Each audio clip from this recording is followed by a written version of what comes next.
আসসালামু আলাইকুম। সবাই কেমন আছেন? আশা করি সবাই ভালো আছেন। আজ আপনাদের জন্য নিয়ে এসেছি গল্পের চতুর্থ পর্ব। আশা করি গল্পটা আপনাদের ভালো লাগবে। তাহলে চলুন শুরু করা যাক। আসলে আমি বুঝতে পারিনি লাবণ্য জেগে গেছে। আমার এমন আচরণ দেখে লাবণ্য রাগী ফুঁসছে। আমি যে রাতের অন্ধকারে এভাবে রুমে প্রবেশ করে ওর সাথে এরকম করব সেটা সে কল্পনাতেও ভাবতে পারেনি। রাগে, ঘৃণায়, অপমানে চোখের কোণ বেয়ে জল গড়িয়ে পড়ছে। আমি কিছু বুঝে ওঠার আগেই হঠাৎ লাবণ্য শরীরের সমস্ত শক্তি দিয়ে আমাকে জোরে ধাক্কা মারে। আমিও টাল সামালতে না পেরে বিছানা থেকে সোজা মেঝেতে পড়ে যাই, আর সাথে সাথে আমার কপাল ঠুকে যায় সামনে থাকা টি টেবিলের কোনায়। টি টেবিলের সাথে খুব জোরেই বাড়ি খাই, সাথে সাথে ফেটে রক্ত পড়তে থাকে। আমি ব্যথায় ও যন্ত্রণায় উফ বলে কপালে হাত দিয়ে চেপে ধরি। ডিম লাইটের আলোতে তেমন বোঝা যাচ্ছে না কি হয়েছে। লাবণ্য উঠে বিছানায় বসে আমার দিকে তাকিয়ে আছে। আমি মেঝেতে গুটিসুটি মেরে বসে কপালে হাত চেপে ধরে বসে আছি। শরীরের যন্ত্রণা, তার সাথে এখন মাথার যন্ত্রণা, সব মিলিয়ে খুবই অস্বস্তিকর একটা যন্ত্রণা শিরায় শিরায় বয়ে যাচ্ছে। মনে হচ্ছে আমি এখনই জ্ঞান হারাবো। মাথাটা ঝিমঝিম করছে। লাবণ্য এবার উঠে ঘরের লাইট জ্বালিয়ে দিল। লাইট জ্বালিয়ে আমার অবস্থা দেখে ওর হাত পা কাঁপতে শুরু করলো। চোখগুলো বড় বড় গোল গোল করে আমার দিকে তাকিয়ে আছে। আমার শরীরের দিকে তাকিয়ে ভয় পেয়ে যায়। আসলে সাদা টি শার্ট পুরো লাল হয়ে গেছে। লাবণ্যর বুঝতে বাকি রইল না লাল লাল এগুলো রক্ত ছাড়া আর কিছু না। কিন্তু এত রক্ত এলো কোত্থেকে? আমি তখনও মেঝেতে বসে আছি নিচের দিকে তাকিয়ে। এবার লাবণ্য আর নিজেকে ধরে রাখতে পারলো না। এমন অবস্থা শত্রু হলেও মানবতার খাতিরে সাহায্য করে, এটা ভেবে সে আমার দিকে এগিয়ে আসে। আমার হাত ধরে খাটে বসিয়ে দেয়। কপাল থেকে একটু একটু রক্ত পড়ছে। হাতে, পায়ে, শরীরে জায়গায় জায়গায় ছোট ছোট ক্ষত সৃষ্টি হয়েছে। কিন্তু কিভাবে এরকম হলো? লাবণ্যের কথা বলতে কোনো ইচ্ছে নেই আমার সাথে। আসলে ও চায় না আমার সাথে কথা বলতে, কিন্তু এমন পরিস্থিতিতে কথা বলতে বাধ্য হলো। চোখে মুখে যতই রাগ ফুটিয়ে রাখুক না কেন, কিন্তু মনে মনে সে এখনো আমাকে ভালোবাসে। তবে সেই দুর্বলতা সে সামনে আনতে চায় না। যদি আবার ঠকে, আর এমনিতেও আমার চরিত্র নিয়ে তার অনেক দ্বন্দ্ব। যে ছেলে ক্যারেক্টারলেস হয় তার উপর ভরসা করে জীবন কাটানো যায় না। যাই হোক, আমার অবস্থা থেকে লাবণ্য ঘাবড়ে যায়। সে কি করবে সেটাই বুঝতে পারছে না। কাল রাতের মতো সেই একই প্রশ্ন তার মাথায় ঘুরছে। ঘরের দরজা বন্ধ, তাহলে আমি রুমে ঢুকলাম কি করে? সেটা না হয় পরে দেখা যাবে, কিন্তু আমাকে নিয়ে এখন কি করবে সেটাই বুঝতে পারছে না। এখন আর্জেন্টলি আমাকে ডাক্তারের কাছে নিয়ে যাওয়া খুবই জরুরি। তাই সে আমাকে কিছু না বলে চলে গেল হারুনকে ডাকতে। কিছুক্ষণ দরজা ধাক্কানোর পর হারুন ঘুম ঘুম ভাব নিয়ে হাই তুলতে তুলতে দরজা খোলে। দরজা খুলেই লাবণ্যকে দেখে অবাক হয়। মাঝরাতে লাবণ্য এখানে কি করছে? অনিফার কোনো কিছু হলো না তো? হারুন ব্যস্ত হয়ে বলে, কি হয়েছে লাবণ্য? এত রাতে তুই এখানে? অনিফার কিছু হয়নি তো? লাবণ্য নিজেকে সামলিয়ে বলে, অনিফা ঠিক আছে ভাইয়া, কিন্তু আপনার বন্ধু। আর বলতে পারলো না, ওর গলা বুঝে আসলো কান্নায়। আমার কথা শুনে হারুন অতীব ব্যস্ত হয়ে বলে, অনির আবার কি হলো? কোথায় ও? আসলে হারুন জানে না রাতে আমি লাবণ্য রুমে গিয়েছি। রোশালীকে দিয়ে আসতে আসতে অনেক দেরি হয়ে যায়। ততক্ষণ আমি লাবণ্য রুমে চলে গিয়েছিলাম। তাই ও কিছুই জানে না। লাবণ্য কান্না করতে করতে বলে, আমার রুমে ওনার কোনো রকমে বলতে পারছে না, সে এতটাই ঘাবড়ে গিয়েছে। লাবণ্য রুমের কথা শুনে হারুন আর এক মিনিটও দাঁড়ালো না, দৌড়ে লাবণ্য রুমে চলে এলো। ততক্ষণে আমার কপাল থেকে রক্ত পড়া বন্ধ হয়ে গেছে। বেশি কাটা যায়নি, সামান্য কেটেছে তো তাই। কিন্তু আমার শরীরে অনেক জায়গায় কাটা ফুটেছে। কিছু বেরিয়ে গেছে, কিছু ভেঙে শরীরে বিঁধে আছে। যেমন জ্বালা করছে তেমন ব্যথাও করছে। সেখান থেকে রক্ত বের হওয়ার কারণে জামা লাল হয়ে গেছে। এটা দেখে লাবণ্য ঘাবড়ে যায়, ভেবেছে আমার কি না কি হয়েছে। এমনিতে আমি ঠিক আছি। আমি তখনও ওইভাবে বসেছিলাম। হারুন দৌড়াতে দৌড়াতে রুমে প্রবেশ করে। রুমে প্রবেশ করেই দেখে আমার এই অবস্থা। এটা দেখে সেও ঘাবড়ে যায়। হারুনের পিছনে পিছনে লাবণ্যও ছুটে এসেছে। হারুন আমার কাছে এসে আমার কাঁধে হাত রেখে বলে, কি রে, কি হয়েছে তোর? এই অবস্থা হলো কি করে? কিভাবে হলো? হারুনকে ব্যস্ত হতে দেখে আমি বললাম, আরে এত ব্যস্ত হওয়ার মতো কিছু হয়নি, আমি ঠিক আছি। হারুন উত্তেজিত হয়ে বলে, কোথায় ঠিক আছিস তুই? পুরো শরীর রক্তাক্ত হয়ে আছে, কপাল কেটে গেছে। এর মাঝেও তুই বলছিস ঠিক আছিস? চল ডাক্তারের কাছে। আমি বললাম, ডাক্তারের কাছে যেতে হবে না, ডাক্তারের কাছে যাওয়ার মতো কিছুই হয়নি। ঘরে ফাস্টিং বক্স আছে, যদি থাকে নিয়ে আয়, ওতেই হবে। হারুন আমার কথা মতো দৌড়ে গিয়ে ফাস্টিং বক্স নিয়ে এলো। লাবণ্য তখনও দরজার কাছে দাঁড়িয়ে আমার দিকে তাকিয়ে আছে, কিন্তু মুখে একটা কথাও বলছে না। আমি চুপচাপ বসে আছি। হারুন আসতে আমি শার্টের বোতাম খুলতে লাগলাম। বোতাম খুলতে শরীরে ছোট ছোট ক্ষত ওদের চোখে পড়লো। এটা দেখে লাবণ্য অবাক হয়, এভাবে ছোট ছোট ক্ষত কিভাবে হলো? হারুন তো আরো বেশি অবাক হয়েছে, এখনো জায়গায় জায়গায় কাটা আটকে আছে। হারুন এসব দেখে বলে, তুই কোথায় পড়েছিস বলতো? তোর শরীরে এত কাটা বিঁধেছে কিভাবে? আমি বললাম, আসলে মই বেয়ে উঠতে গিয়ে পড়ে গিয়েছিলাম। মেয়েটাকে দেখতে খুব মন চাইছিল, তাই আমি মই বেয়ে বেলকনিতে ওঠার চেষ্টা করছিলাম। হঠাৎ পা ফসকে গোলাপ গাছের উপর পড়ে যাই, সেখান থেকে কাটাগুলো গায়ে বেঁধে। হারুন বলে, সেটা না হয় বুঝলাম, কিন্তু কপাল কিভাবে কেটেছে? আমি এবার লাবণ্যর দিকে তাকিয়ে বললাম, অন্ধকার রুমে হোঁচট খেয়ে পড়ে গিয়েছি, তাতে কপাল ঠুকে যায় টি টেবিলের সাথে। লাবণ্য আমার কথা শুনে নিস্তব্ধ হয়ে গেল। মনে মনে বলে, শুধুমাত্র মেয়েকে দেখার জন্য এতটা রিস্ক নেওয়ার কি ছিল? সকালে কি দেখতে পারতো না? কিন্তু মেয়েকে দেখতে এসে আমার সাথে কি করছিল? কই, সেটা তো বললো না। লাবণ্যকে অমন করে দাঁড়িয়ে থাকতে দেখে হারুন বলে, কিরে তুই ওখানে দাঁড়িয়ে আছিস কেন? এদিকে আয়, আমাকে হাতে হাতে সাহায্য কর। এবার লাবণ্য গুটি গুটি পায়ে আমার দিকে এগিয়ে আসে। চোখে এখনো জল চকচক করছে, সেটা আমার চোখে এড়ালো না। লাবণ্য কাছে আসতে হারুন বলে, তুই ধীরে ধীরে ওর গায়ে কাটাগুলো খোল, দেখিস আবার জোরে টান দিস না। তাহলে কাটা ভেঙে থেকে যাবে, পরে আবার ইনফেকশন হবে। আমার শরীর থেকে কাটা বের করতে হবে শুনে লাবণ্য চোখ বড় বড় করে তাকায় হারুনের দিকে। লাবণ্য বলে, আমি পারবো না, এটা আমার দ্বারা সম্ভব হবে না। হারুন বলে, দেখ লাবণ্য, এখন পারবো কি পারবো না সেটা ভাবার সময় নেই, দেখতে পারছিস না ওর অবস্থা, এসব চিন্তা না করে তাড়াতাড়ি আয়। এবার লাবণ্য বাধ্য হলো, সে ধীরে ধীরে আমার কাছে এসে দাঁড়ায়, তারপর এক এক করে কাটা তুলতে লাগলো। প্রত্যেকটা কাটা তোলার সময় চোখ মুখ বন্ধ করে মুখের এমন প্রতিক্রিয়া করে মনে হচ্ছে যেন ওর শরীর থেকে কাটা তুলছে। কাটা তুলছে আমার শরীর থেকে আর ব্যথা পাচ্ছে ও। একসময় খুঁজে খুঁজে সবগুলো কাটা তোলা হলো। হারুন আমার মাথায় ব্যান্ডেজ করে লাবণ্যকে বলে, ওর ক্ষতস্থানে মলম লাগিয়ে দিয়ে এক গ্লাস হলদিওয়ালা দুধ গরম করে এনে দে, আমার কাল সকালে জরুরি কাজ আছে, নয়তো আমি মলম লাগিয়ে দিতাম। আর এমনিতেও তোর আর অনির সম্পর্কে আমি সব জানি, তাই বলছি রাগ অভিমান ভুলে নিজেদের মধ্যে সব ঠিক করে নে, নিজের জন্য না হলেও অ্যাটলিস্ট মেয়ের জন্য কর। এই বলে হারুন চলে গেল। লাবণ্য চুপচাপ দাঁড়িয়ে হারুনের কথাগুলো শুনে গেল, কিছু বলল না, কারণ রাতে সিন ক্রিয়েট করা ঠিক হবে না। একে তো মেয়ে ঘুম থেকে জেগে যাবে, দ্বিতীয়ত চেঁচামেচি শুনে বাড়ি শুদ্ধ সবাই উঠে যাবে, তাই চুপ করে গেল। আমি চুপচাপ খাটে বসে আছি, লাবণ্য চুপচাপ আমার গায়ে মলম লাগাচ্ছে, কিন্তু আমাদের মাঝে কোনো কথা হচ্ছে না। লাবণ্য মনে মনে ভাবছে, তুমি আমার সাথে যা করেছো তার জন্য তো আমি তোমাকে কোনোদিনও ক্ষমা করব না। আর বাকি রইল মেয়ে, ওকে নিয়ে আমি অনেক দূরে চলে যাব, যেখানে তুমি আমাকে কোনোদিনও খুঁজে পাবে না, কিন্তু তারপরও তোমাকে আমি মেনে নিতে পারবো না। এদিকে আমি মনে মনে ভাবছি, যাক বাবা, যা হয় ভালোর জন্য হয়, মই থেকে যদি না পড়তাম তাহলে কি লাবণ্য আমার সেবা করতো? এই উসিলায় অন্তত সবকিছু সমাধান হবে, মনে মনে ভাবতে লাগলাম।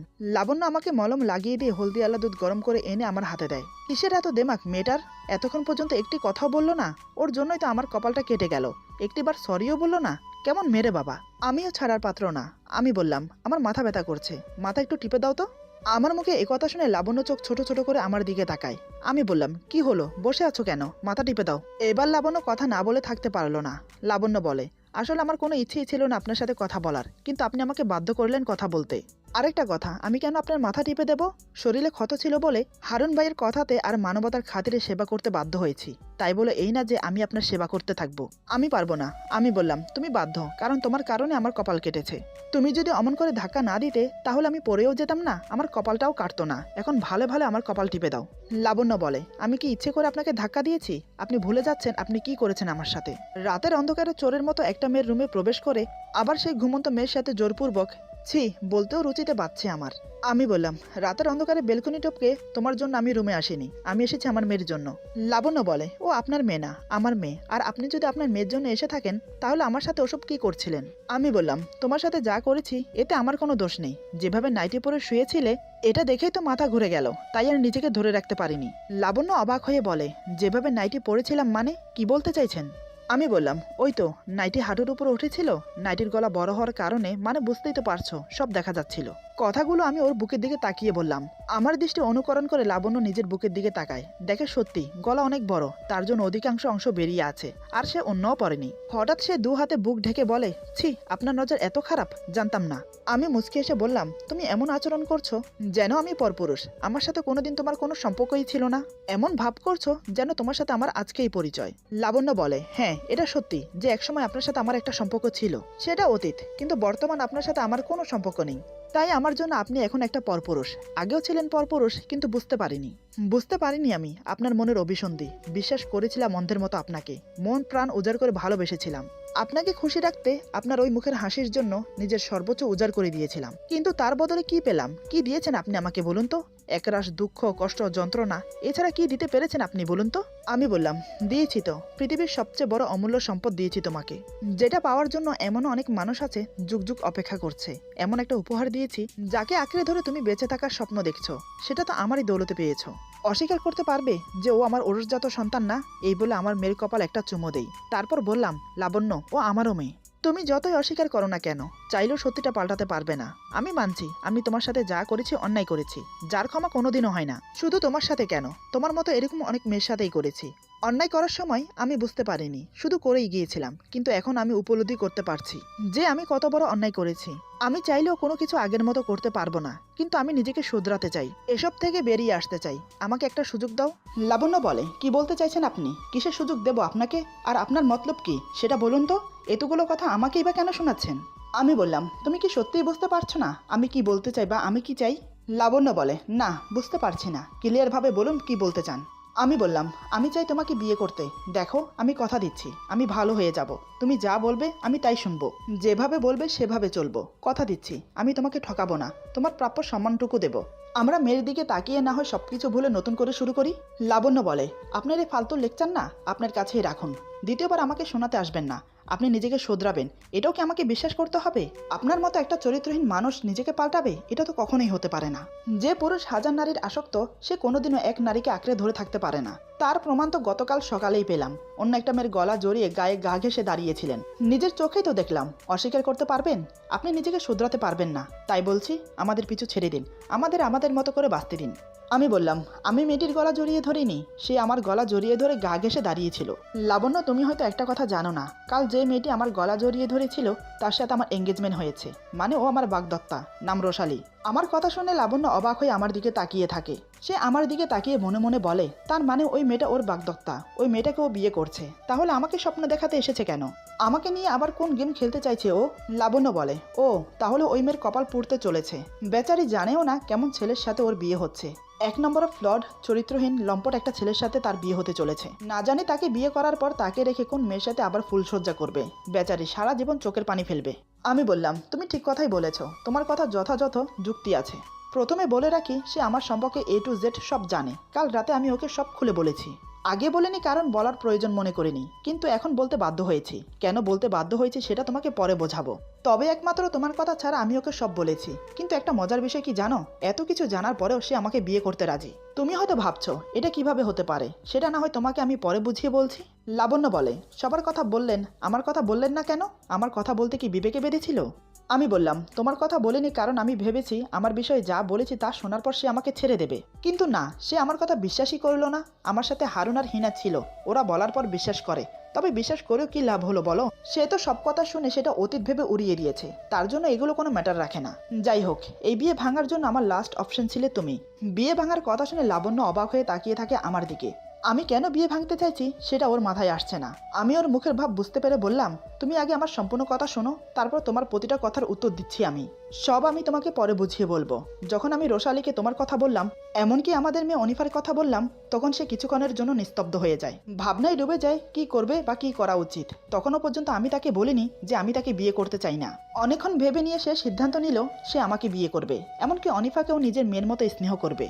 এই সিদ্ধান্ত নিতে সে বাধ্য হয়েছে এজন্য কারণ আমি তাকে বলেছি অনিফা আমার মেয়ে, অনিফাকে আমার চাই। আমি আমার সন্তানকে কোনো পরিস্থিতিতে দূরে রাখতে চাই না। তাই সে সিদ্ধান্ত নেয় অনিফাকে সে আমাদের সাথে নিয়ে যাবে। আমার কথা শুনে লাবণ্য বিস্ফারিত চোখে আমার দিকে তাকিয়ে আছে। চোখে মুখে অবিরাম রাগ ফুটে উঠেছে। চোখ দুটো রাগে লাল হয়ে উঠেছে। চোখ থেকে যদি আগুন নিগ্রত হতো তাহলে হয়তো আমাকে ঝলসে দিত। হঠাৎ ফট করে উঠে এসে আমার কলার চেপে ধরে বলে, সাহস কি করে হয় আমার মেয়েকে আমার থেকে নিয়ে যাওয়ার কথা মাথায় আনার? খুন করে ফেলবো আমি। ও শুধু আমার মেয়ে, ওকে আমি কাউকে নিয়ে যেতে দেব না। লাবণ্যর এমন আচরণ স্বাভাবিক, ওর আচরণে আমি কিচ্ছু মনে করিনি। কোনো মা চায় না নিজের সন্তানকে কাউকে দিতে, ওর কষ্টটা আমি বুঝতে পারছি। লাবণ্য কথাগুলো বলে কান্না করে দেয়। সে কান্না করতে করতে আমার বুকে মাথা ঠেকিয়ে বলে, দোহাই আপনার, আমার মেয়েকে আমার কাছ থেকে নিয়ে যাবেন না। আমি ওকে ছাড়া মরে যাব, ওকে ছাড়া আমি বাঁচবো না। আমি ওর মাথা বুকের সাথে চেপে ধরে বললাম, আরে তুমি কান্না করছো কেন? তুমি আমার সম্পূর্ণ কথা না শুনেই কান্না করে দিলে। তুমি কি ভাবছো রোশালী যা বলবে আমি তাই শুনবো? কি করে ভাবলে তুমি যে আমি আমার মেয়েকে তোমার কাছ থেকে ছিনিয়ে নেব? এমনিতেও তুমি আমার জন্য অনেক কষ্ট পেয়েছো, আমি আর চাই না তোমাকে কষ্ট দিতে। তাই তো আমি ওকে না করে দিয়েছি। এবার লাবণ্য আমার বুক থেকে মাথা তুলে বলে, সত্যি বলছেন তো আপনি? আমি বললাম, হ্যাঁ সত্যি বলছি। আমি ওকে বলেছি আমি ওকে বিয়ে করতে পারবো না। কেন জানো? শুধুমাত্র তোমার জন্য। তুমি আমার বাচ্চার মা, তোমাকে এভাবে কষ্ট পেতে আমি দেখতে পারবো না। আমার মেয়ে আমার পরিচয় না বেচে জারদ সন্তানের পরিচয় বাঁচুক, আমি জীবিত থাকতে এটা কখনোই হতে দেব না। লাবণ্য, অনিফা আমার মেয়ে, ইনফ্যাক্ট আমাদের দুজনের সন্তান ও। ওকে আমরা দুজন মিলে মানুষ করব। প্লিজ লাবণ্য, অতীতে যা হয়েছে সব ভুলে গিয়ে নতুন করে শুরু করি না, চলো। এতক্ষণে মনে হয় লাবণ্যর হোঁশ ফিরল। সে যে আমার কলার চেপে ধরে আমার বুকে মাথা ঠেকিয়ে আছে সেটা তার মনেই নেই। হঠাৎ সে আমাকে ছেড়ে দিয়ে দূরে সরে বসে, চোখে মুখে রাগ ফুটিয়ে বলে, এটা কখনোই সম্ভব না। আমি আপনাকে বিয়ে করতে পারবো না। আপনি যা করেছেন আমার সাথে সেটা ভোলারও না। আমি বললাম, কিন্তু কেন লাবণ্য? কেন আমরা সবকিছু ভুলে গিয়ে নতুন করে শুরু করতে পারি না? তুমি কি চাও না তোমার মেয়ে তার বাবার পরিচয় বড় হোক? লাবণ্য বলে, হ্যাঁ চাই, কিন্তু আপনার মতো একজন জঘন্য, নিকৃষ্ট, চরিত্রহীন মানুষের পরিচয়ে আমি আমার মেয়েকে বড় করতে চাই না। আমি চাই না আপনার মতো একটা মানুষের ছায়া আমার মেয়ের উপর পড়ুক। আপনার সাথে সাথে আপনার ছায়াও দূষিত। তাই আমি আপনার কাছে অনুরোধ করব, আমাদের থেকে দূরত্ব রাখুন। আপনার যখন এঙ্গেজমেন্ট হয়েই গেছে তখন তাকে বিয়ে করে নতুন সংসার করুন। তার থেকে না হয় একটা নয়, দরকার পড়ে তো 1 দর্জন বাচ্চা নিয়ে নেবেন, তখন আর নিজের সন্তানের অভাব থাকবে না। কিন্তু আমার অনুরোধ আমার মেয়ের পিছু ছেড়ে দিন। না, এ দেখছি সোজা কথাই শুনবে না। আমি বললাম, তার মানে তুমি আমাকে বিয়ে করতে চাইছো না? লাবণ্য বলে, না। আমি বললাম, তুমি হয়তো আমার সম্পর্কে কিছুই জানো না লাবণ্য। আমি আজ পর্যন্ত যা চেয়েছি তা নিজের করে পাইনি, এমনটা কোনোদিনও হয়নি, এবারও হবে না। লাবণ্য বলে, কি করবেন আপনি? আপনার মন যা চায় তা করে নিন, কিন্তু আমি আমার মেয়েকে কোনোভাবেই আপনাকে দেব না। আমি বললাম, আমার মেয়ে তো আমি নিয়েই যাব, সাথে তোমাকেও। এমন পরিস্থিতি সৃষ্টি করব যেটাতে তুমি বাধ্য হবে নিজে থেকে বলতে আমাকে বিয়ে করুন, আমাকে আর জোর করতে হবে না। লাবণ্য বলে, স্বপ্ন দেখে যান, তাতে কোনো সমস্যা নেই, কিন্তু এটা বাস্তবে কোনোদিনও হবে না। কিসের ভিত্তিতে মেয়েটি এতটা জোরের সাথে কথা বলছে? ও কি ভাবে আমাকে আমি কিছুই পারি না? ওর কথা শুনতে শুনতে সত্যি আমার মেজাজ গরম হচ্ছে এবার।